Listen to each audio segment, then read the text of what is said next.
depois de Pentecostes, temos a segunda multiplicação dos pães.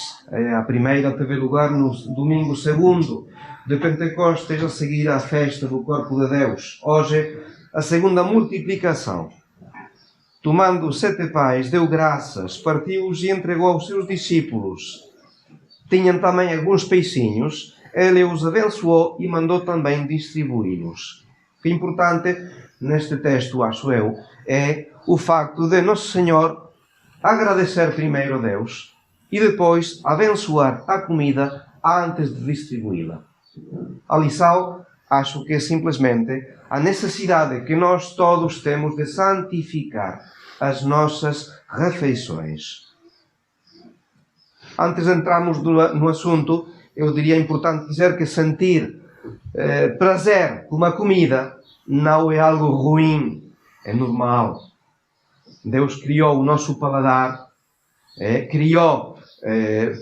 quis que sentíssemos os sabores, os prazeres com uma comida. Então, faz parte da nossa própria natureza ter sensores gustativos. Então, faz parte. É normal que procuremos boa comida. É normal também que gostemos de comer bem. Onde está o erro? Está no desejo desordenado, o que se chama a gula. No significado etimológico, segundo o grego, gula vem de uma palavra que significa loucura do estômago. Loucura do estômago. É quando abusamos da comida.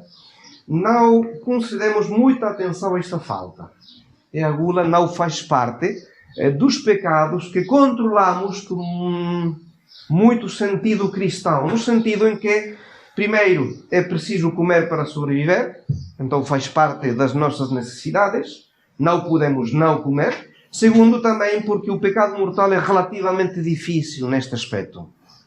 É preciso chegar a ficar bêbado até perder o uso da razão para que isto constitua um pecado mortal. E também, da parte da comida normal, ficar verdadeiramente doente, de ir para o hospital.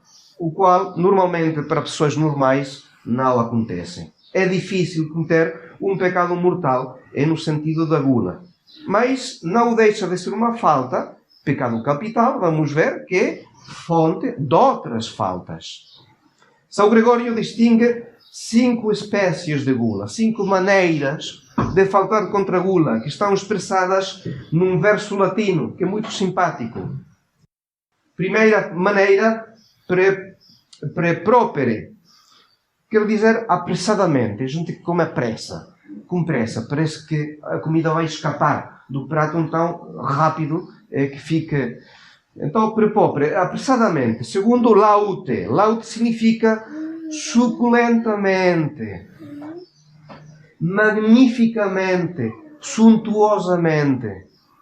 É a comida seleita, é a comida cara. Se não são produtos de qualidade, prefiro não comer. É uma maneira também de praticar o decair na gula. Nimis, quer dizer em latim, excessivamente. Nós pensamos na gula, sempre pensamos na quantidade, comer muito. Bom, é uma das maneiras de cair na gula. Ardente, como ardor. Avidamente, vivamente.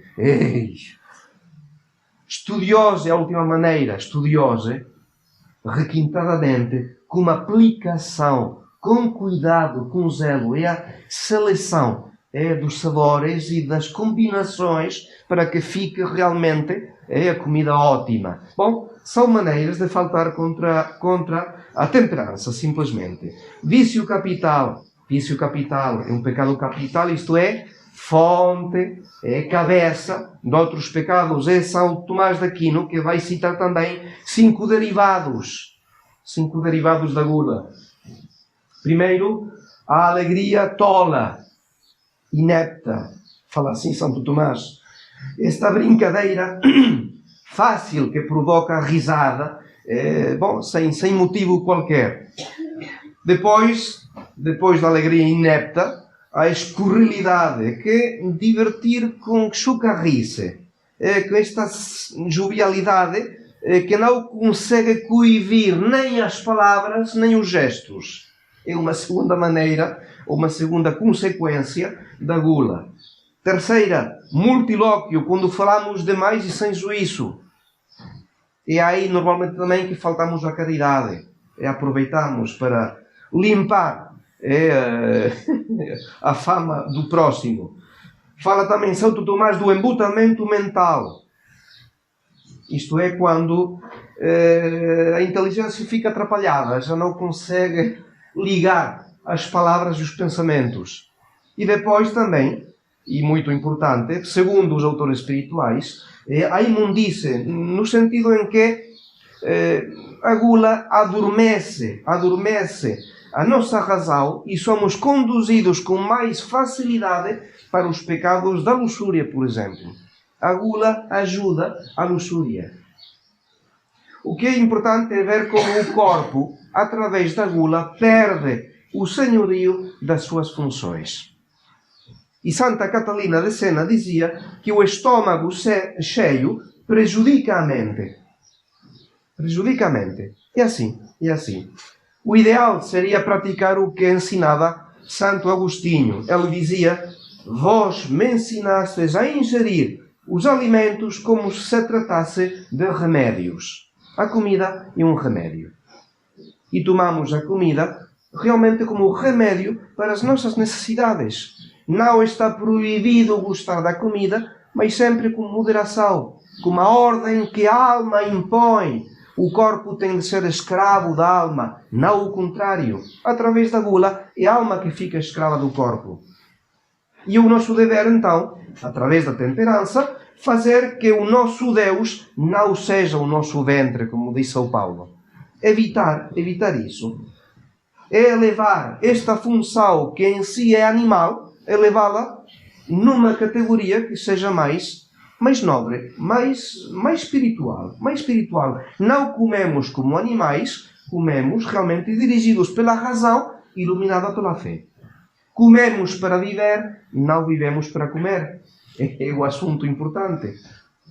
Santo Agostinho estabeleceu uma guerra diária com Jesus, submetendo o seu corpo à servidão. Isso é,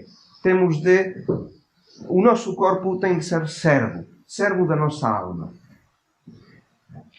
Aplicações práticas, o mais importante sempre. A teoria já mais ou menos conhecemos. O importante é a aplicação prática. Várias. Primeira, importante, rezar antes de comer.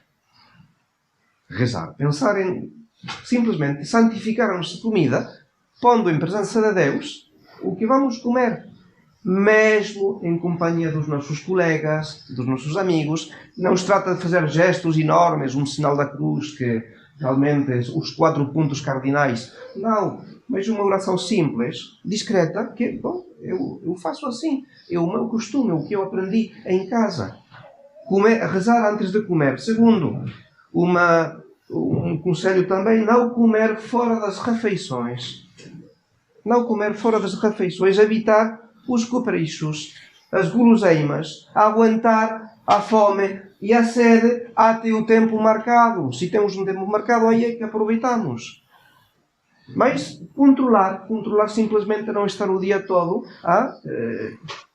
Terceira aplicação prática, manter as regras da urbanidade. Saber comer como educação. O provérbio diz que no jogo e na mesa a educação se conhece. No jogo e na mesa. E há uma relação entre as regras da urbanidade e a virtude. Quem não é capaz de dominar o seu instinto é sinal de que a sua vida espiritual não deixa de ser um desastre.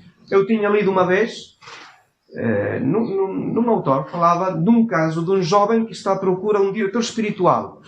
E está a pensar num padre em concreto. Mas este jovem viu como comia este padre e ficou tão espantado que diz no seu interior: se este sacerdote come assim, com tanta falta de equilíbrio, se ele não sabe comer, também não vai ser capaz de digerir a minha alma. Então deixou este padre.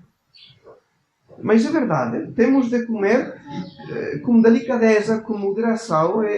O protocolo das formas sociais já começa desde a infância. Os pais ensinam os seus filhos a comer corretamente. E é sinal de limpeza, de seriedade, de distinção. Tem de estar na simplicidade, não faz falta uma artificialidade que não convém, que provoca ao riso, mas uma certa educação. Não imaginamos no Senhor convidado no Evangelho tantas vezes comeu como a gente, não imaginamos no Senhor a faltar contra os bons costumes da época. Então, acho que também é uma regra de urbanidade. Finalmente, outra aplicação prática, a que o Senhor diz no Evangelho: em qualquer cidade em que entrardes e vos receberem, comei o que se vos servir. Comer de tudo. Comer de tudo, sem fazer distinções, como do que gosto e como também do que não gosto. Faz parte da boa educação. Temos uma fonte imensa de pequenos sacrifícios na comida, que podemos fazer sem ninguém reparar. Ninguém vai ver que eu estou a fazer um pequeno sacrifício, mas Deus, que não é indiferente a qualquer gesto, vai agradecer. E podemos santificar qualquer comida, por pequena que seja, por breve que seja, podemos santificá-la com um gesto que vamos oferecer a Deus. Temos um exemplo na Sagrada Escritura, no rei David. O rei David estava em luta contra os filisteus. Os filisteus estavam instalados, a guarnição dos filisteus estava instalada em Belém. O rei David estava perto e David revelou um desejo. Falou: quem me dera beber das águas do poço que está à entrada de Belém. Um desejo. Houve três valentes do rei David que ouviram esta palavra do rei David. O que fizeram? Penetraram no acampamento dos filisteus, foram para o acampamento no meio, tiraram a água do poço que estava à porta de Belém e trouxeram-na a David. E o que fez David? Não quis beber dessa água. Não quis. Derramou-a em libação ao Senhor, dizendo: longe de mim, ó Deus meus, fazer isso. Vou beber eu o sangue desses homens que para buscá-la arriscaram a sua vida. E não quis beber, diz a Sagrada Escritura. Fez um sacrifício desta água fresca no verão, tirada do poço de Belém. Exemplo, então, para santificar: comamos e bebamos, aproveitemos os dons que Deus nos fez, mas com moderação. Como disse São Paulo: conduzir-vos pelo Espírito Santo e não satisfareis o desejo da carne. Peçamos esta graça a Nossa Senhora. Quando São Luís Maria de Montfort fala dos apóstolos dos últimos tempos, diz que estes servos, que estes escravos, que estes filhos de Maria, diz que serão filhos de Levi, bem purificados no fogo das grandes tribulações, bem apegados a Deus, que trarão o ouro do amor em seus corações, o incenso da oração no espírito e a mirra da mortificação no corpo. Mirra da mortificação no corpo. Então é a graça que temos de pedir, seguindo o conselho de São Paulo. Quer comais, quer bebais ou façais qualquer outra coisa, fazei tudo para a glória de Deus. Em nome do Pai, do Filho e do Espírito Santo. Amém.